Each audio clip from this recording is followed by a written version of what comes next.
तो दोस्तों, आज आप सब लोगों को किसान दिवस के अवसर पर खूब खूब बधाई हो। दोस्तों, आज किसान दिवस है और किसान दिल्ली के चारों ओर डटा हुआ है अपने मांगों को लेने के लिए।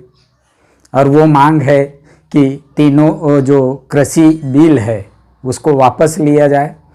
और इसके बीच में वो हमेशा बात करते आ रहा है एमएसपी चाहिए, हमें एमएसपी चाहिए। तो आज हम एमएसपी को कुरेदने की कोशिश करेंगे कि एमएसपी है क्या, एमएसपी कैसे डिसाइड होता है, या एमएसपी को डिसाइड करते समय किन किन बातों को हम यानी किन किन बातों को जो है CACP, जिसको हम कहते हैं commission for agriculture cost and price, ये जो है कृषि लागत पर जो मूल्य आयोग है वो किन किन बातों का ध्यान रखता है। तो दोस्तों, भारत एक गांव का देश है, आप जानते हैं। और अगर मैं 2011 सेंसस की बात करूं तो भारत में लगभग 6,49,481 गांव है। और इन सारे गांवों में भारत की लगभग 72% आबादी निवास करती है।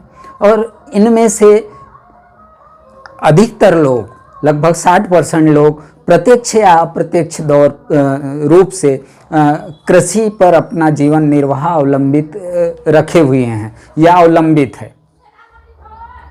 वर्तमान में मैं बात करूं तो यद्यपि देश के कुल जीडीपी में जो कृषि और कृषि क्षेत्र से संबंधित क्षेत्रों का योगदान है वो 16% है, जबकि एक बड़े जनसंख्या को या लगभग 53% जो जनसंख्या है उसको कृषि क्षेत्र में रोजगार उपलब्ध हो रहा है।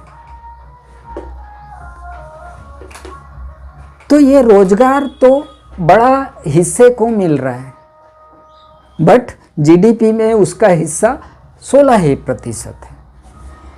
तो जीडीपी में कहीं ना कहीं उसका हिस्सा कम है, मगर एक बड़े लार्ज पॉपुलेशन को वो रोजगार दे रहा है एग्रीकल्चर सेक्टर, इसमें कोई दो राय नहीं है। और इसीलिए भारत को कृषि प्रधान देश कहा गया है, या भारतीय अर्थव्यवस्था की रीढ़ की हड्डी कृषि को कहा गया है। एक जमाने में चौधरी चरण सिंह ने कहा था कि देश की समृद्धि का रास्ता किसानों के खेत और खलियानों से होकर गुजरता है। तो इसी बात को मद्देनजर रखते हुए आज हमने अपना जो विषय रखा है वो एमएसपी। तो एमएसपी क्या है? तो मार्जिनल सपोर्ट प्राइस, मतलब कृषि फसलों के लिए एक न्यूनतम मूल्य, जिसको कम से कम उस मूल्य को मिलना चाहिए किसानों को, उसी को ही हम एमएसपी कहते हैं।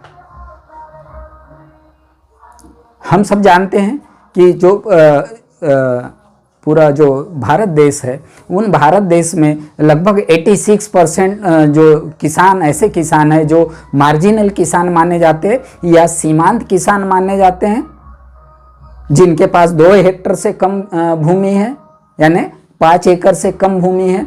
13% ही किसान ऐसे हैं जिनके पास 2 हेक्टर से 10 हेक्टर तक भूमि है।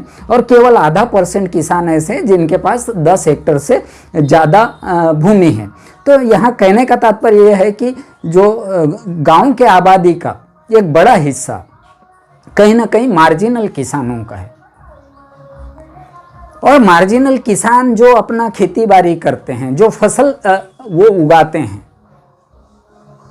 तो उस फसल को वो चाहे खुले मार्केट में बेचें, चाहे सीधे गवर्नमेंट को बेचें, ये उनका अपना स्वतंत्रता है।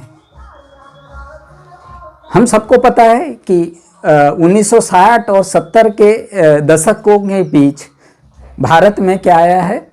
हरित क्रांति हुई। यही जो स्टेट है हरियाणा और पंजाब से। तो उस समय से ही लक्ष्मीकांत झा समिति के सिफारिश पर 1 जनवरी 1965 से न्यूनतम समर्थन मूल्य को लागू किया गया। 1 जनवरी 1965 से लागू किया और उसी समय में CACP का भी गठन हुआ 1 जनवरी 1965 को, जिसको कहते हैं commission for agriculture cost and price. कृषि लागत व मूल्य आयोग की स्थापना किया गया और कृषि लागत और मूल्य आयोग का काम क्या होता है कि शासन को सिफारिश करना होता है कि न्यूनतम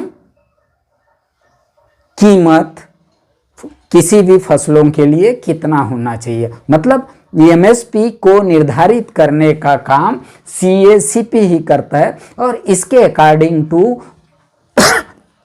जो भारत सरकार है वो किसानों से फसल लेती है और ये जो मूल्य निर्धारण है, MSP का जो निर्धारण है, वो फसल के बुआई के ही समय ले लिया जाता है। अब यहाँ पर क्वेश्चन ये अराइज होता है कि किसान अपना मांग पे अड़ा हुआ है कि हमको MSP चाहिए या MSP को लीगल गारंटी चाहिए या लीगल वे में चाहिए। अभी क्या है कि MSP लीगल नहीं है, MSP अभी लीगल नहीं है। MSP पर भले ही गवर्नमेंट विभिन्न फसलों को खरीदती हो, तो MSP को कैलकुलेट करते समय या MSP का निर्धारण करते समय किन किन बातों को ध्यान में रखती है CACP। तो CACP जब MSP को निर्धारित करती है, न्यूनतम फसल मूल्य को निर्धारित करती है या समर्थन मूल्यों को निर्धारित करती है, तो उस समय में 3 तरीके से फार्मूले अवेलेबल होते हैं। एक तो है A2।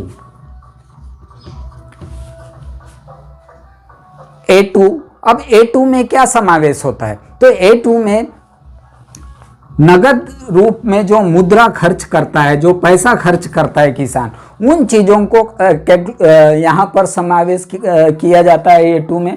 जैसे बीज है, खाद के लिए पैसा है, लेबर के लिए पैसा है, इरिगेशन के लिए उसको पैसा खर्च करना पड़ता है खेती में, तो इन सब का समावेश A2 में होता है। अब जो दूसरा कॉन्सेप्ट है A2 प्लस FL, जो सेकंड जो पैरामीटर्स है वो है A2 प्लस FL। तो A2 प्लस FL में क्या समावेश होता है कि खेती पर होने वाले बिजाई, दवा, खाद, इन पर होने वाला खर्च प्लस पारिवारिक श्रमिक का खर्च, यानी परिवार के जो लोग खेती में काम कर रहे हैं उनका भी श्रम को सम्मिलित किया जाता है। तब ये फार्मूला तैयार होता है A2 प्लस FL। और जो तीसरा जो पैरामीटर्स है वो है C2। अब ये C2 पैरामीटर्स क्या है? तो C2 पैरामीटर्स को हम कंप्रीहेंसिव कास्ट भी कहते हैं। क्या कहते हैं? कंप्रीहेंसिव कास्ट कहा जाता है। तो कंप्रीहेंसिव कास्ट इसलिए कहा जाता है क्योंकि A2 प्लस FL से ज़्यादा कंप्रीहेंसिव C2 है और C2 में जब समर्थन मूल्य का कैलकुलेशंस होता है तो उसमें किसान के द्वारा जो बीज है, दवा है, इरिगेशंस है, इन पर होने वाला लागत प्लस पारिवारिक श्रम और उसके अलावा स्वयं के भूमि, स्वयं की पूंजी पर होने वाले जो ब्याज है उसको भी कैलकुलेट किया जाता है, तो उसे हम कहते हैं C2। अब यहाँ पर हमको ये याद देना होगा कि A2 प्लस FL और C2 ये 3 पैरामीटर्स है MSP को कैलकुलेट करने का। तो वर्तमान में जो हमको किसानों को जो शासन जो MSP दे रहा है वो A2 प्लस FL के फार्मूले पे दे रहा है।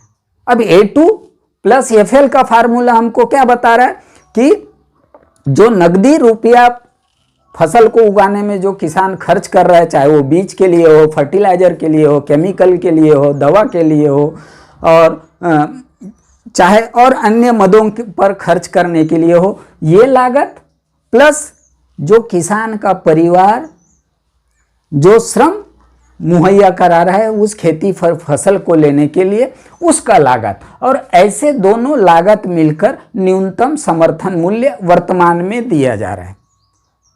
अरे तो भाई ये यहाँ परिवार जो लगा हुआ है श्रम में, और जो उसने बीज खरीदा, दवा खरीदा, रासायनिक खत खरीदा, इसको छोड़कर भी किसान के अपना खुद का जमीन है जिस पर उसको लगान मिलना चाहिए, किराया मिलना चाहिए, खुद का पूंजी है, जैसे ट्रैक्टर है, ट्रॉली है, तो उस पर उसका लागत जुड़ना चाहिए। तो जबकि ये लागत अभी नहीं जुड़ रहा है। किसान का 1 एकड़ खेती अगर 5 लाख रुपए का है या 10 लाख रुपए का है, तो एक्चुअली में उतना पैसा तो उसका इन्वेस्ट है। तो इसको हम कैलकुलेट करते समय नहीं जोड़ रहे हैं, इसको हम कैलकुलेट करते समय वर्तमान में नहीं जोड़ रहे हैं। और इसीलिए स्वामीनाथन आयोग ने कहा है कि किसानों को मिनिमम जो एमएसपी है वो C2 फार्मूले के आधार पे मिलना चाहिए, और वो भी +50%, C2 +50%। मतलब C2 में सारे चीज आ गया, उसमें जो उसका भूमि का जो किराया है, उसका ट्रैक्टर का किराया है, या ट्रैक्टर पर होने वाला जो ब्याज है, मतलब चल और अचल संपत्ति पर होने वाले लागत को भी C2 में जोड़ा गया है। और इसीलिए स्वामीनाथन ने ये सिफारिश किया था। तो जो स्वामीनाथन ने लगभग 201 मुद्दों पर सिफारिश दिए हैं 2006 में, जो गवर्नमेंट को उन्होंने सबमिट किया, और उसका नाम था नेशनल कमीशन फॉर फार्मर्स। और तब से एक किसानों के बीच में एक आशा बना हुआ था कि स्वामीनाथन आयोग ने जो हमको एमएसपी दिया है वो हमको उस आधार पे हमको एमएसपी मिल जाए।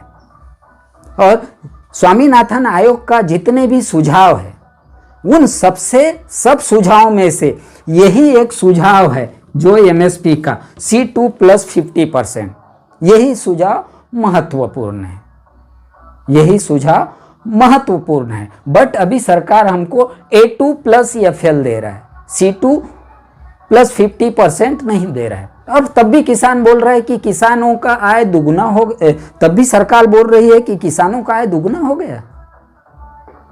आपको पता है कि 2014 से अगर 2020 तक के हम केवल डीजल का अगर हम उदाहरण लें, तो डीजल की कीमतों में लगभग 25 रुपए पर लीटर ग्रोथ हुआ है। खाद के कीमतें बढ़े, रासायनिक खत के कीमतें बढ़े, बीजाई के कीमतें बढ़े, ट्रैक्टर जुताई के कीमतें बढ़े, सारा कीमत एक और बढ़ा, और उसकी इनकम कैसे दुगुनी हुई? इनकम कैसे दुगुनी हुई? मुझे तो यह समझ में नहीं आता। कोई अगर मैथमेटिशियन हो आप में, तो वो मुझे समझाए कि किसान का जो आय है वो कैसे दुगुना हुआ। जो आज दिल्ली में जो किसानों का आंदोलन है वो मुख्यतः एमएसपी को लेके। तो मतलब एमएसपी क्या हुआ? एमएसपी A2 + FL फार्मूले के आधार पे अभी सरकार एमएसपी किसानों को दे रही है, और इस एमएसपी पर भी पूरे देश के मात्र 6 से 8% किसानों का ही फसल खरीदी किया जा रहा है। बाकी 94% किसान खुले मार्केट में बेच रहे हैं कम कीमतों में। अगर हम धान के फसल का ही एमएसपी ले ले, तो धान का जो समर्थन मूल्य है वो 1868 रुपए है आज के डेट में। आंदोलन में बात क्यों आ रहा है, या किसान अपने आप को ठगा हुआ महसूस इसीलिए कर रहा है, या किसान आज रोड पे इसीलिए है क्योंकि उसको पता है कि एमएसपी कागजों पे देना अलग बात है, एमएसपी कागजों पर देना अलग बात है, बट रूट लेवल में या नीचे लेवल में कितने किसानों को एमएसपी मिल पा रहा है? क्योंकि गवर्नमेंट के ही आंकड़े कहते हैं कि 6 से लेके 8% किसानों को ही एमएसपी का लाभ मिलता है। अरे तो भाई 94% किसान तो गया ना, वो तो खुले मार्केट में बेचा ना, ओपन मार्केट में बेचा ना। 1868 का जो रेट पर उसको प्रति कुंटल जो पेडी बेचता था, धान बेचता है, वो 1868 एमएसपी के ऊपर, वही वो खुले मार्केट में 1000 से 1200 रुपये बेचने को तैयार है। और इसीलिए फिर किसान अड़ा हुआ है कि ये जो आपने एमएसपी को कानूनी अमली जामा पहनाना है, मतलब एमएसपी को प्राइवेट सेक्टर में भी लागू करना है कि प्राइवेट सेक्टर में भी इस मूल्य के नीचे कोई माल ना खरीदे। क्योंकि 94% किसान कहाँ माल बेच रहा है अपना, या फसल कहाँ बेच रहा है? खुले मार्केट में बेच रहा है। There is no doubt. सरकार के ही आंकड़े हैं, सरकार के ही आंकड़े हैं कि 94% जो किसान है, और इसमें से भी मैक्सिमम किसान है जो मार्जिनल किसान है, सीमांत किसान है, या अल्प भूधारक जिसको हम कहते हैं, अल्प भूधारक किसान है, वो ओपन मार्केट में विदाउट एमएसपी के अपने फसलों को बेचने को तैयार है, और वहां पर उसका जबरदस्त शोषण हो रहा है। शासन कह रही है, इन 3 बिल जो लाई है, इन 3 बिल से संबंधित वीडियो देखना है तो आप ऊपर आई बटन में जाके देख सकते हैं। तो उस जो 3 बिल लाई है, तो तीनों बिलों का विरोध आज किसान कर रहा है कि सरकार इसको वापस लो। तो उसका भी कहीं ना कहीं कारण है, उसका भी कहीं ना कहीं रीजन है, क्योंकि उस बिल में आपने कहीं भी एमएसपी का चर्चा नहीं किया है, या एमएसपी को आपने कानून के दायरे में नहीं लाया, और आप ये बोलते हैं कि एक समांतर बाजार हम दे रहे हैं किसानों को, समांतर मार्केट हम अवेलेबल करा रहे हैं किसानों को।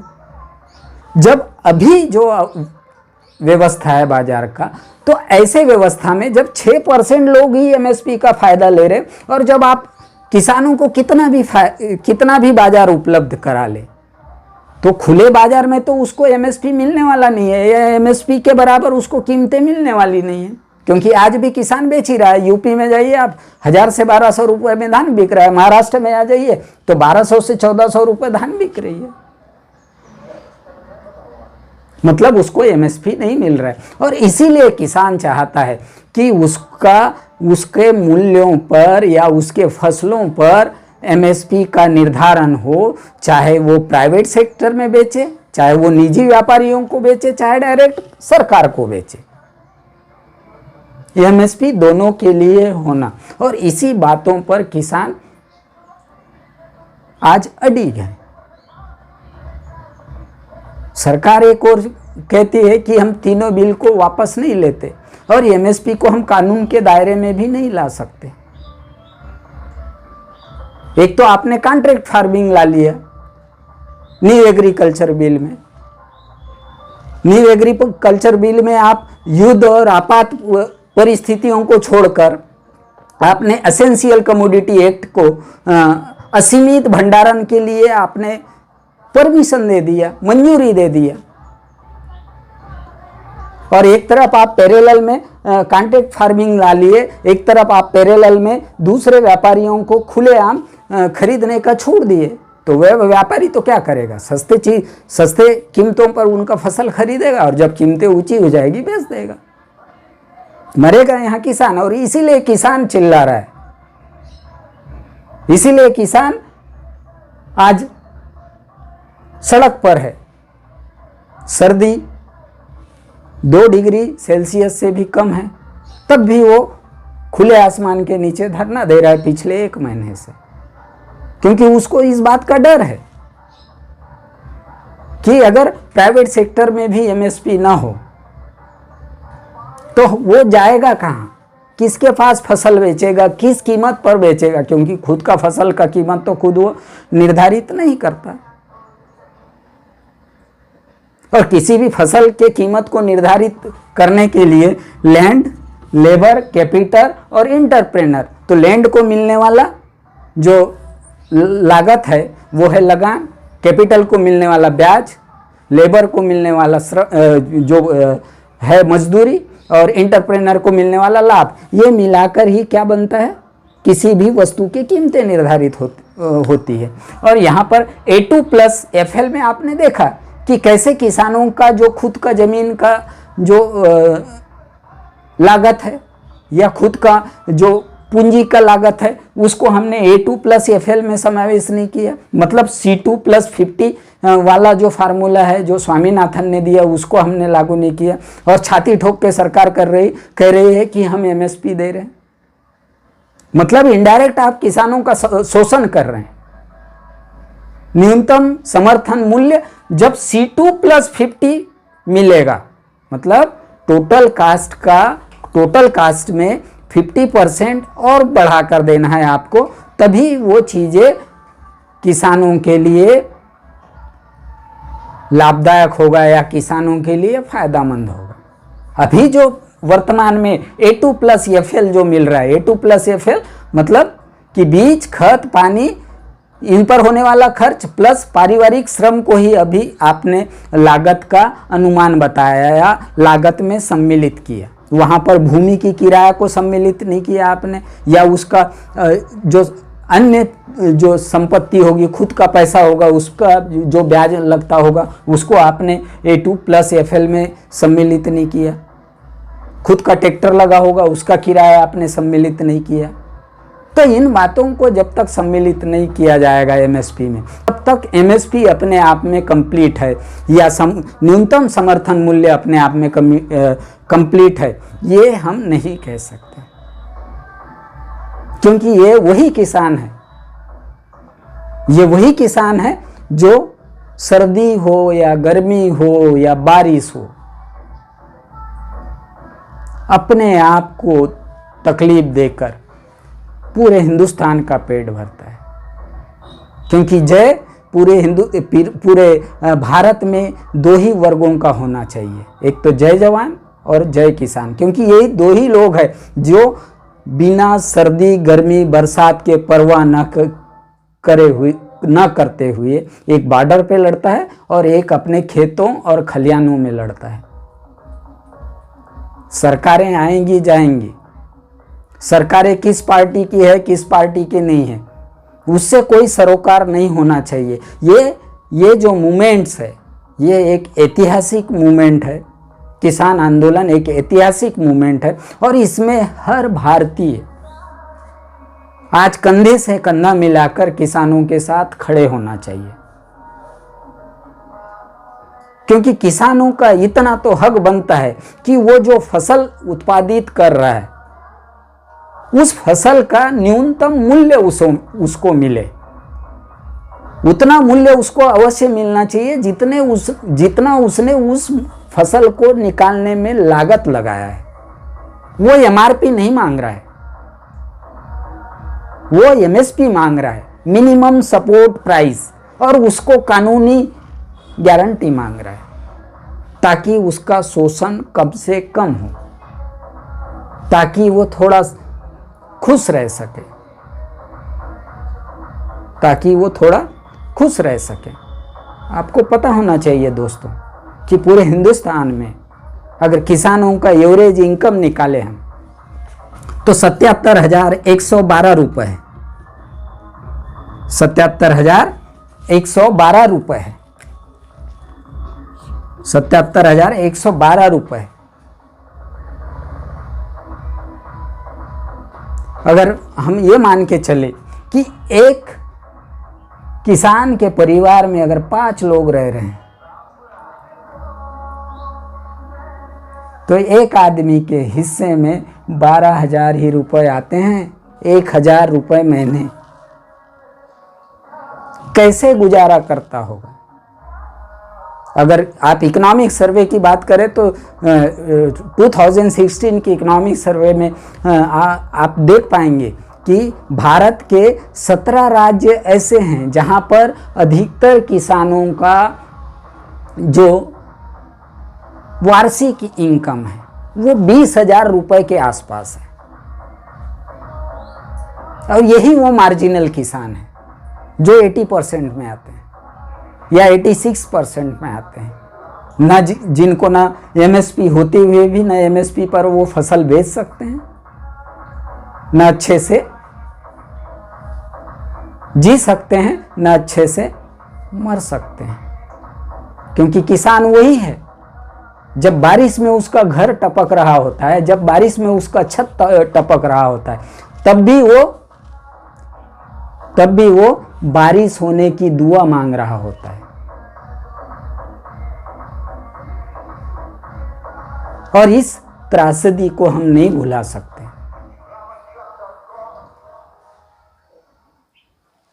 कोई भी देश समृद्ध तभी होगा जब हमारा एग्रीकल्चर सेक्टर समृद्ध होगा, क्योंकि हम बिना टेक्नोलॉजी के तो रह सकते हैं, बिना मोबाइल, बिना लैपटॉप, बिना कंप्यूटर के तो रह सकते हैं, बट बिना खाए पी कोई भी इंसान दुनिया में सरवाइव नहीं कर सकता। मतलब हमको फूड ग्रेन चाहिए ही है, चाहिए ही चाहिए यदि हमको सरवाइव करना है तो। और ये सारा चीज कौन दे रहा है, कौन पैदा कर रहा है? किसान ही पैदा कर रहा है। तो कम से कम उससे इतना तो जस्टिस होना चाहिए। अरे एक रात में हम नोटबंदी कर सकते हैं, एक रात में हम जीएसटी ला सकते हैं। जब लोग सो रहे होते हैं और इधर शासन में सरकार बना लिया जाता है। महाराष्ट्र में आपने देखा था कि कैसे फडणवीस साहब ने, जब आप पहटिया सो रहे होते तो उधर सरकार बना लिया। तो क्या हम एक दिन में अध्यादेश पारित करके या अध्यादेश लाकर एमएसपी नहीं ला सकते? एमएसपी के लिए कानून नहीं ला सकते? ये बहुत बड़ी बात नहीं है शासन के लिए, वो भी तब जब हिंदुस्तान के अधिकतर किसान कहीं ना कहीं आशंकित है इस कानून को लेकर या इस कृषि बिल को लेकर। 1 महीने हो गए किसान धरना पर बैठा हुआ है, शासन से 6 दौर का बात भी हो गया है, मगर वो बातचीत सफल नहीं हो पाया।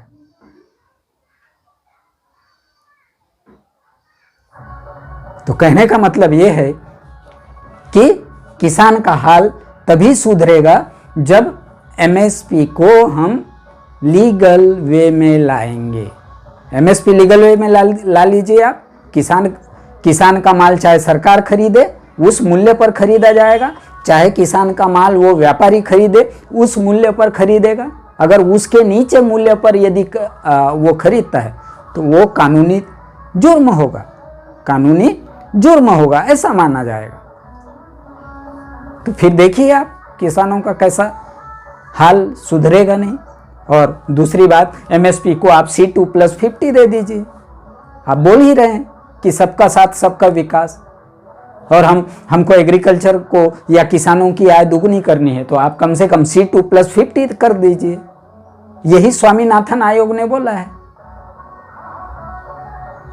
क्योंकि स्वामीनाथन जो MS स्वामीनाथन है उसके योगदान को कृषि क्षेत्र में हम भुला नहीं सकते, क्योंकि जो पंजाब हरियाणा में हरित क्रांति जो हुआ तो उसमें MS स्वामीनाथन का एक महत्वपूर्ण योगदान रहा है। और उन्होंने सिफारिश भी किया है 2006 से। कुछ बातों को हमने लागू कर दिया, मगर मेन बातें जो हैं, जो एमएसपी का जिसका फार्मूला होना चाहिए C2+50, उसको हमने लागू नहीं किया।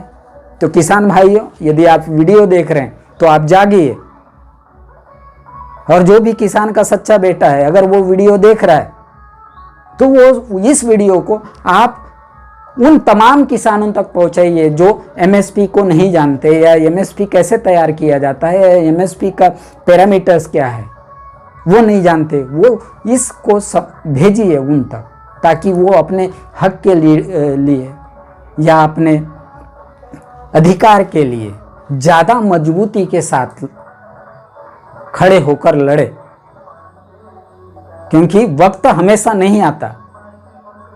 मुद्दतों बाद किसानों का आंदोलन हो रहा है और ऐतिहासिक है ये आंदोलन, और यहाँ सरकार को झुकना पड़े ऐसा बाध्य कीजिए। विचारधारा हमारे कई हो सकते हैं, विचारधारा हमारे अलग अलग हो सकते हैं, बट जब हम किसानों की बात करते हैं, जब हम एमएसपी की बात करते हैं, तो हमारे विचार मिलना ही चाहिए, हमारे विचार एक ही होने चाहिए। तभी इस देश का किसान खुश रहेगा, और किसान खुश रहेगा तो मैं आप सब कंज्यूमर खुश रहेंगे। क्योंकि अभी पत्ती किसानों पर पड़ रही है, कल चल के बत्ती कंज्यूमर पे भी पड़ेगा अगर ये चीज़ें मांगे पूरी नहीं होती तो। इस बात को हमको समझना होगा, इस बात का हमको स्टडी करना होगा कि कैसे एक उद्योगपति चंद दिनों बाद बड़ा अमीर आदमी बन जाता है और एक किसान सदियों से भी शोषित हो रहा है, ना वो अच्छे से जी पाता है ना अच्छे से मर पाता है, और यही त्रासदी है किसानों की। तो दोस्तों, मैं आज इस वीडियो के माध्यम से किसान बिल का विरोध करते हुए मैं चाहता हूं कि शासन एमएसपी को कानूनी अमली जामा पहनाए, चाहे आप विशेष संसद का सत्र बुला लीजिए या तो उसको अध्यादेश में ला लीजिए और कानून बना दीजिए। तो दोस्तों, आज के लिए इतना ही काफ़ी। मिलते हैं नेक्स्ट वीडियो में। जय हिंद।